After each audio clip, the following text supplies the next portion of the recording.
It's a new year, and that means new smartphones. Guys, it's so exciting to be looking forward to all of these new phones, and there's just too many to keep track of. Every manufacturer wants to release their own version, their own design, and in this video I wanted to bring that all together and show you the best of 2017, what we have to look forward to. The Samsung Galaxy S8 and Samsung Galaxy S8 Plus. Now these are the two phones I am most excited about going into 2017. Samsung is always on top of their game, introducing new technologies, especially when Apple doesn't choose to release them. Apple holds on to them for years and years and years, but Samsung is like, here, take it all now. We're gonna give you all of it. So for this year, the Samsung Galaxy S8 is going to be getting even bigger. The display is increasing in size, but bezels are shrinking. The war on bezels is going strong, and Samsung is winning that one, and I'm so happy for it. And although we won't be receiving 4K resolution on this phone, there will be other improvements, such as the P3 color gamut on the display, also a new RGB pixel structure, which means you'll get more vivid and brighter colors on that display. I just cannot wait for it. I'm an Apple guy, but Samsung always manages to get me excited. Now, a new leak actually shows that the display will be curved on the edges, just like the Mi Mix, so that's a very exciting change. It will be one of the sexiest phones in 2017, I'm almost sure of it. And sure, on paper, the Samsung Galaxy S8 will be amazing. It'll have so much improved technology, but the real showstopper is going to be the iPhone 8. A lot of people are going to pay attention to this one just because it will be such a radical change in design from what we're used to. We've had 3 years of the same looking basic design. The iPhone 8 is going to improve upon that with a new change to the design. So glass front and back, inspired by the iPhone 4 and 4S, with major improvements to the display. The flagship iPhone 8 model is set to receive an organic LED display. That means a lot brighter, more vivid colors. Not only that, it allows for a more efficient phone, and it can allow for a thinner design as well. Not that Apple needs to go thinner, they just could if they would want to. Also, a wraparound curved display. Where have we seen this before? I wonder. But nonetheless, I do embrace this change. It's about time iPhone had a major redesign. We've been looking at the same basic design for 3 years. So, no home button, an improved display, all glass design, but one of the most monumental changes will come with wireless charging. Not your regular typical wireless charging, but walk into a room and your phone starts charging almost immediately. How crazy would that be? Also rumored is an IP68 water resistance rating, so it'll match the Galaxy S7 now at 5 feet for 30 minutes. I cannot wait for this one. Apple could even advertise it as a swim-proof device like the Apple Watch 2. But that's not the only Apple product that's going to be released later this year. Also, the iPhone 7s. So although the iPhone 8 will be the larger flagship model, Apple will want to introduce 2 cheaper models as well for everyone that doesn't want to go all out. Now these will be an LCD equipped iPhone 7 upgrade. Basically the S means speed. So it'll be a much faster version of the iPhone 7, but mostly internal changes. Although it is said to receive a stainless steel chassis, it'll be the same overall design. It's unlikely that this model will have wireless charging, but it'll basically be a simple upgrade for people that don't want an organic LED curved edge iPhone. It'll be a more sensible phone for daily users. And no, for the optimists out there, this one will not have a headphone jack. Once Apple's made a decision like that, they're not going back. It'll keep the home button just like the iPhone 7. Most of the changes again will be in the speed department, so expect some major improvements there, possibly the A10X chip from the iPads, although it's likely it could share the same chip with the iPhone 8, just keep most of the same design. And believe it or not, the Samsung Galaxy Note name will live on, so Samsung is not giving up on that brand just yet. Rising from the ashes of the Galaxy Note 7, like a phoenix, the Galaxy Note 8 will do much better and improve upon where the Note 7 failed. So the very first thing, obviously, is the battery issue. This time around, Samsung is going to be using LG's batteries, as they haven't had any issues with those, and this could actually be Samsung's first smartphone with a 4K display. Samsung usually likes to introduce the more complicated, advanced tech with the Note series, and this year we could be seeing the very same thing.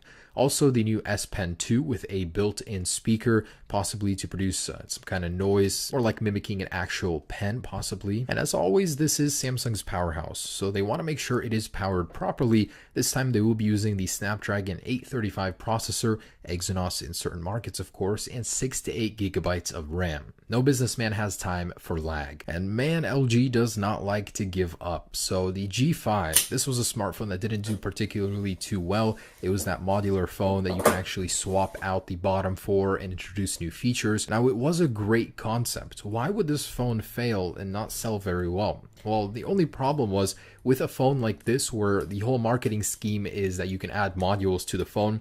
If you don't introduce new modules and only keep two, I think there was like a speaker one and a camera one, nobody will buy this phone based on that gimmick. Otherwise, it was a pretty mediocre Android phone. I didn't even open mine until just now. That's like half a year because I just wasn't excited for it.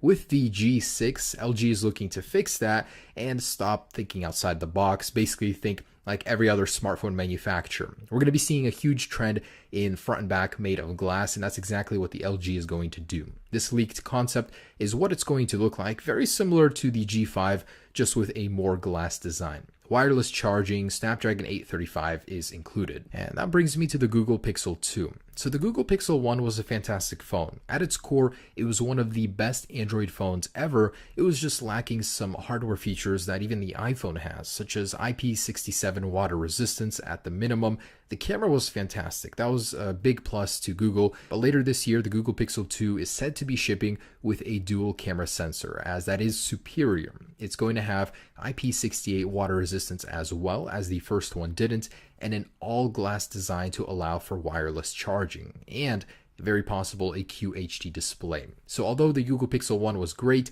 these areas the Google Pixel is going to improve on and make for a much better stock Android phone. The Snapdragon 835 and 6 gigabytes of RAM is rumored. So concepts that have leaked or renders have shown a glass back design that would allow for wireless charging and a more tougher look for the borders. I actually do kind of like it. So that's the Google Pixel 2. And that brings me to the next OnePlus phone. I mean, it should be called the OnePlus 4, right? The old one was OnePlus 3 and 3T. But no, it actually might be called the OnePlus 5, as in Chinese culture, number 4 is considered unlucky, and this is a phone with its main audience being China.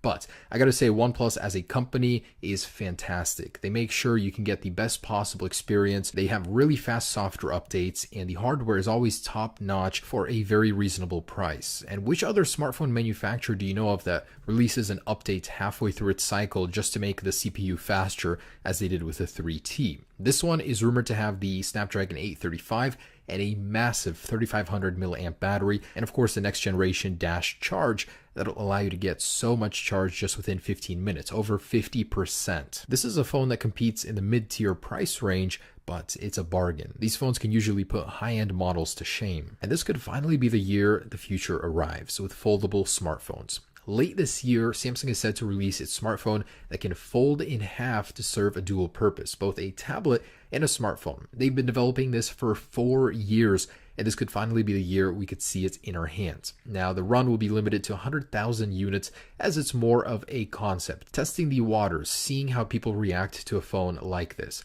Of course, the tech is only possible with an organic LED panel, and I'm so excited to see this because this could start a revolution in smartphones. And the HTC 11. Who here even remembers what this company is? They used to make good phones back in the day, but now, not so much. Their sales aren't doing very well, but they're hoping to turn that around this year with the HTC 11. They're returning to their roots with a dual lens camera setup, just like on the iPhone 7 Plus, but they had this even earlier on their HTC 8. So they're hoping to improve the camera.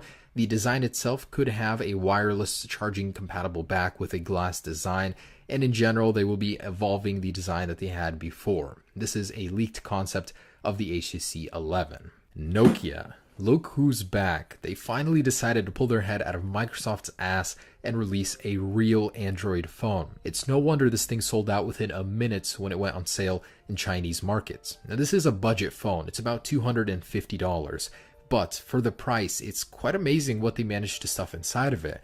a Snapdragon 830 chip that's octa-core, and it's even better than the Snapdragon 821. It also does have an Adreno 505 GPU, so it's pretty well spec'd. Also, durability is still on the table like the older 3310. It has a Gorilla Glass 2.5D screen, which is very durable, but at the same time very aesthetically pleasing. It's already out in China, but it will hit the US market within a few weeks. So that's the Nokia 6. Actually pretty excited for this one. And the very last one is the Xiaomi Mi series. So whether it's the Mix 2 or the Xiaomi Mi 6, this brand is actually ahead of its time. Known once for copying Apple, they're outdoing them now. They're using ceramics in materials, bone-conducting earpieces for calls, and even laser technology in the cameras. It's amazing how far ahead of the game they are. It's just not implemented totally well with the software. I wish they would introduce a better skin or just a stock Android ROM with it. Otherwise, I'm very excited for what this phone company has to bring. I mean, look at this thing. It's a slice of the future. The borders, no bezels, it's just stunning. I cannot wait to see what they bring out next. And that's just a quick preview of the smartphones we have to look forward to. I'm really liking the trends I'm seeing. Water resistance, wireless charging, larger displays, less bezels, and a huge increase in speed. So I cannot wait to share all of these with you on my channel. Stay tuned for all of that, and I hope you enjoyed this video. Peace.